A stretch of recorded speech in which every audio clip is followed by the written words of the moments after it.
Alright, now welcome to the 4th episode of Devil's Debate. I'm Fabian, and joining me again is Dom Catronia. We got more action for you in ASU Athletics. Hopefully no breaking news this week that happens while we're recording. So let's get things started with the big event of the week, even though it's an action-packed week in ASU Athletics. We start things out with the spring football game happened Friday night, Sun Devil Stadium, not the full stadium, but you still got a chance to see that construction for the first time. It was weird walking in there because we had to walk in from the south end zone, so you see the full. You really realize how much is missing too, and you see the concrete pillars coming out of the north end zone as well.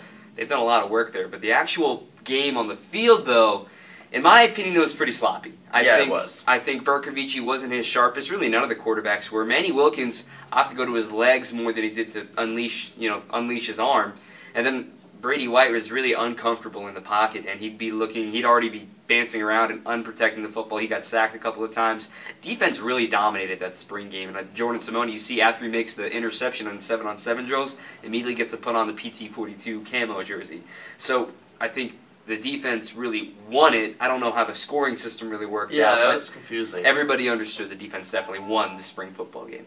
Yeah, I think part of the offensive rhythm getting thrown off is that they were going one way. Todd Graham said so himself, he had no idea what was going on half the time. I think overall there were some positives on that offensive end. I think Nick Kelly really stood out in the interior offensive line because that running back group, especially when they got down the goal line, they converted time after time. Demario Richard and Caleb Balaj, they were just money down there. And I think they did a great job. I think the two things that stood out from that spring game were the defensive play, especially Lloyd Carrington on DJ Foster, but then also the running backs, just how loaded that running back core is. I think we'll talk about that in a second, but just two things that really stood out to me from that game. But otherwise, it was pretty sloppy. I think it was pretty confusing for fans, but it was a great experience. Now we go to the breaking news that happened during our show last week. I was hitting the export button when this news came out, so it was just kind of, we got a little handcuff there with the time constraint, but Bobby Hurley is the new ASU men's basketball head coach. He was announced on Tuesday afternoon, then he had an introductory press conference last week as well. I really liked, the moment for me in the press conference was when Michael Crow jumped in when a question from the Arizona Daily Star came in about the U of A rivalry. And Michael Crow jumped in, asked him how it's been going lately, because he didn't know that that paper was from Tucson. But Bobby Hurley is the new head coach. What do you think from his first week now as a Sun Devil? Well, I think actually he got announced on Thursday. It was Capel who allegedly backed out on Tuesday. But still, I am a huge fan of this hire. I think I wrote this for the State Press, but it's just I've loved this hire from the beginning. I thought that if there's a name that stood out to me that I think recruits are gonna like, I think that can coach and that knows how that championship mentality, it was Bobby Hurley all around. I just didn't think he would come here. But the fact that he's come here and he calls it a destination job, I think that says something about, first of all, Ray Anderson's pull to come here, and second of all, Bobby Hurley and the dedication he'll have to this program, because a lot of people said that he's just going to use this to sort of jump to a even bigger job in years in the future. He has a 5-year deal right now, and I think if in 5 years he does leave, I think that means that he'll have left this program in a much better place than it is now, which I think would still be a positive from this experience. And it's amazing that even though he had said he wants to stay in Buffalo after his 2 years there, don't convince anything until there's pen to paper. You know, there was nothing ever happened there. It wasn't really true how it was initially reported that he was going to stay in Buffalo. Well, speaking of running from Buffalo, let's go back to that running back core of ASU football. I see what you did there. I see what you did there. That running back core, I think that's the main story that you get from the spring football season so far. It's just that running back core is so loaded going into next season. I can't wait to see them on the field come September. But Demario Richard, Kalen Balaj, Gump Hayes, Jacob Brimhall. Don't forget about Nick Ralston, too. And then also they have some guys coming in this fall that we'll talk about later on, but just so much talent at that running back position, especially with Mike Norvell's ability to sort of move those guys around, along with Mike Berkovici at quarterback. This offense is exciting to watch. Having depth at running back is going to be huge this year because you lose Taylor Kelly's legs. Yes. Granted, he wasn't the same after the broken foot injury. His legs really took the load off of DJ Foster and really helped him bust open those big runs, but obviously he's not there anymore. He's going to be in the slot. So you look at Berkovici, what he lacks in the legs, he's going to have by doing the play actions, and he almost seems like he throws better on the run. So you know Demario Richard's going to be involved in the running game, but who's after him? We've seen Balaj take snaps on both sides of the ball now. You mentioned Gump Hayes and his great spring that he's had. Now, of the three early enrollees, which do you think is the most likely to see the playing field next year? I don't think any of the early enrollees really make an impact on this team right now. Right. I think it's just you want to get those guys in your system early on to get them to learn that Sun Devil way. But I think the way this Sun Devils team is shaped, especially compared to last year, is you have so many guys coming back on so many different positions. That depth is the biggest thing. And the thing is, you just want to develop that load of talent. There will be some young guys who will get some action, but I think those sophomores who played as freshmen last year, that's going to be the big turning point for this offense. And Kalen Blodge, you mentioned that he's playing both sides of the ball, but Todd Graham, every single time after practice, that's all he talks about is Kalen Blodge. He's been the star this spring. He said he doesn't like to point out guys, but there's one guy that's going to stick out to him from this spring session. It's Kalen Blodge. He's been dominant. He's grown into his body a bit more. That's more scary. Physical as a runner. Oh, man. And he's actually gained, I think, 15 pounds, and now he's better inside runner. He can still make great plays as sort of a receiver out of the backfield.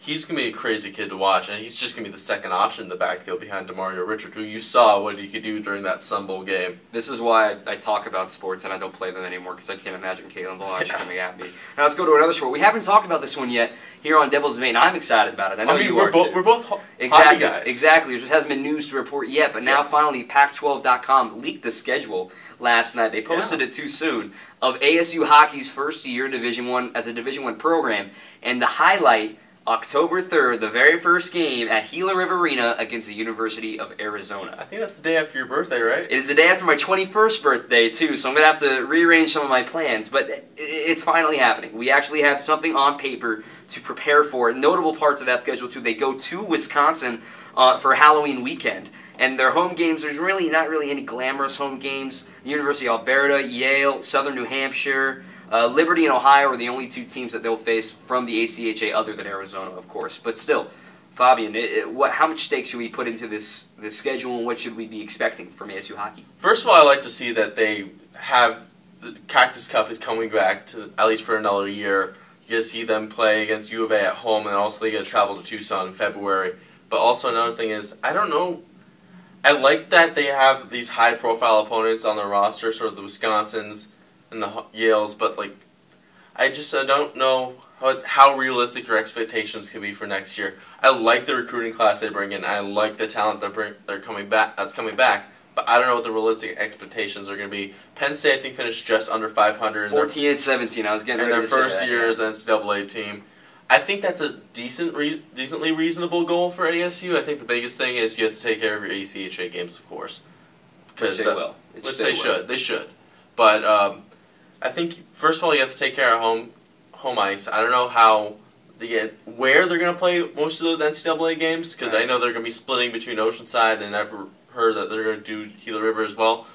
Take care of those home games, go through the stretches on the road, sort of learn how to become an NCAA team, and I think once they become a full NCAA member, that you'll see the talent that Coach Powers can recruit start to present itself. This is going to be a lot of fun. So mark your calendars right now, October 3rd at Gila River Arena for the first game. And then speaking, the first game will be against U of A. Another team played against U of A this weekend. ASU baseball hit the diamond. First time the Territorial Cup comes to Phoenix Muni, and we were both there Saturday night. That was a great way to start the Territorial Cup. Another walk-off, Jake Peavyhouse. And then took 2 or 3 games last night. They almost got the sweep last night, but was it really almost? Because Burr really had the wheels fall off there at the very end. 2 outs away, though. Yeah, but still, he's always had a problem with leadoff guys getting on in the inning. Granted, he's usually retired them, but when you put the tying run on and Bobby Dalbeck at the plate, who's already had a homer in the game, he's the Pac-12 home run leader right now, and you hang a slider to him, bad things are going to happen. 2-2 count. I'm not going to question the pitch call there, but he just hung it, and you'll pay for that. And that's what he said after, but I still think a series win in the actual Pac-12 series is huge. That's 5 for 5 now, Pac-12 series wins for ASU. They have no midweek game this week. They will head up to Washington, Seattle, that is, to face UW and the Huskies, a very beatable team. You should win that series, but a tough road trip, as it always is. But I love Tracy Smith's quote after yesterday's game, asking about, is it a tough road trip? I spent the first 5 weeks of the season every year taking tough road trips back in Indiana. Think about that, because you can't play in the first 5 weeks of the year back in Indiana. So this is a business trip. They're going to get on a bus. They're going to get on a plane. They're going to get on a bus when they land in Seattle. They're going to go to the hotel. They're going to get on another bus and go to the field, practice, come back, and it's a business trip. That's been the quote all year long for ASU baseball on these road trips. I don't think there's anything under not to expect other than a series win. And I think that's one of the biggest things you've seen under Tracy Smith is these ASU teams don't let those silly games get away from them. They take care of business. They win some games that they probably shouldn't. They sort of let some games get away from them and then come back, but they always end up getting the results that they need. That's why in all polls are within the top 8 right now. And that's a national seed. If you're in the top 8, and the RPI is still very good as well for ASU baseball, so if you're in the top 8, that means you are a candidate to host a super regional. They're definitely in the postseason. You don't have to worry about that. It's just whether they're only going to host a regional or could they host a super regional, because this team's going far. I'm telling you right now.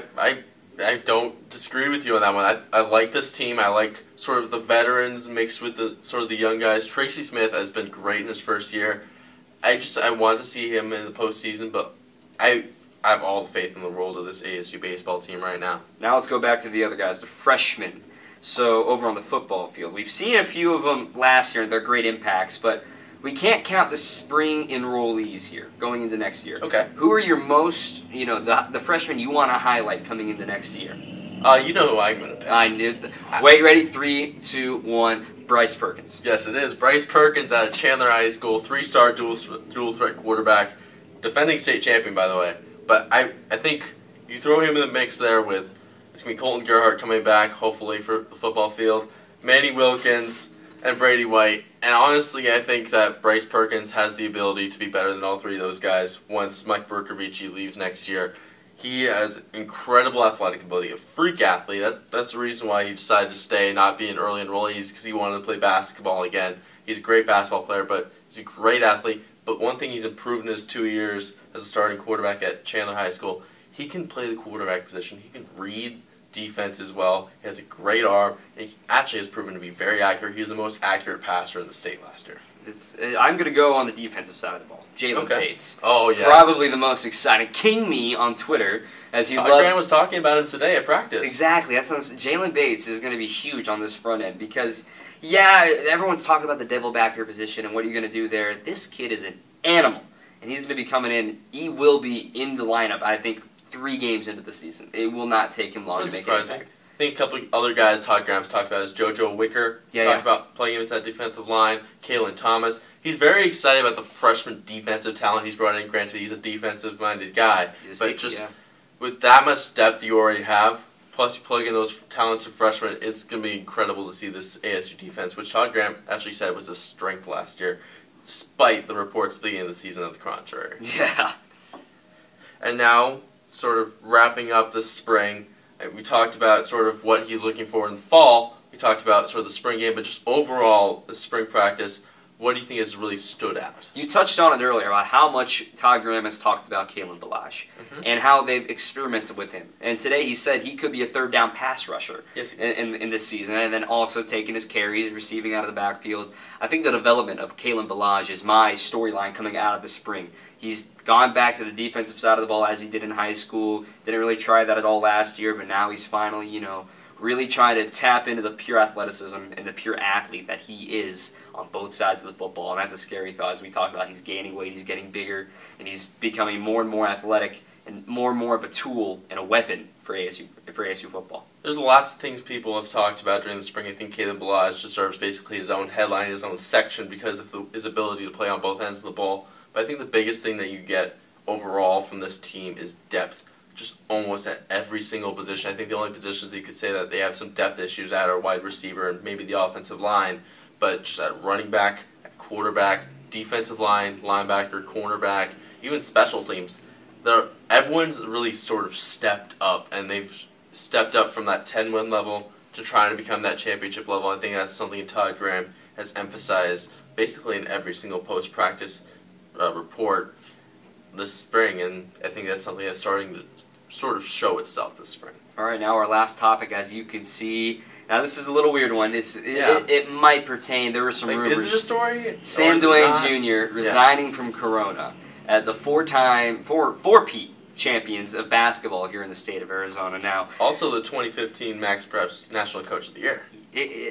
A lot of rumors were out there that he was going to join the ASU staff, and he has said he is not going to do that. I don't think Bobby Hurley's even talked to him. He's been on trips all weekend ever since getting hired. Does Dwayne deserve a spot on this ASU assistant coaching line with Stan Johnson, who got to stay? Depends on what your motivation is. If your motivation is you want to hire him so you can land Alex Barcelo or Marvin Bagley, no. You're not getting Bagley, though. You're not. And first of all, Bagley's only played under Dwayne for 1 year. Right. Barcelo's only played under him for 2 years. It's not like they're going to be seniors and it's basically sort of a wink-wink package deal to get both of those guys if you get Dwayne. The thing is, if you want Dwayne because you think he's a quality coach, which he is, then you can hire him. Although I think he said that he doesn't really know if he wants to go back into coaching. He wants to sort of look at administrative duties. I think sort of some of the speculation's gotten a little bit out of control for that one. I think that's mostly driven by ASU fans sort of... The timing of it. They're trying to say, like, hey, we have one assistant coaching spot left. He just resigned. He has 2 quality recruits left on his roster. Why not? Yeah. But I don't see it. I think Barcelo's a guy who will get some interest from ASU now that Marcus Howard decommitted, but I don't think that they're trying to get Barcelo and Bagley by hiring Dwayne. Well, I'm just saying there have been other high school coaches that have gone to the... this offseason, yeah. Well, I'm just saying, the most notable one, Tony Sanchez, over at Bishop Gorman, going to head coach at UNLV football. That basically offering his entire former team that hadn't Isn't that great? Isn't that great? So it is what it is. So who knows? This could be the start of something new for Sam Dwayne Jr., whether it's at the college level or if it's at the administrative level. I'm hoping it's at the college level for basketball's sake. But that's going to do it for us here today here on Devils Debate with Fabian Ardaya. I'm Dominic Cotronio. Hopefully no breaking news comes out in the next couple hours. But thanks for watching. Stay tuned here on ASUDevils.com and Devils Digest. We'll see you next week. See you.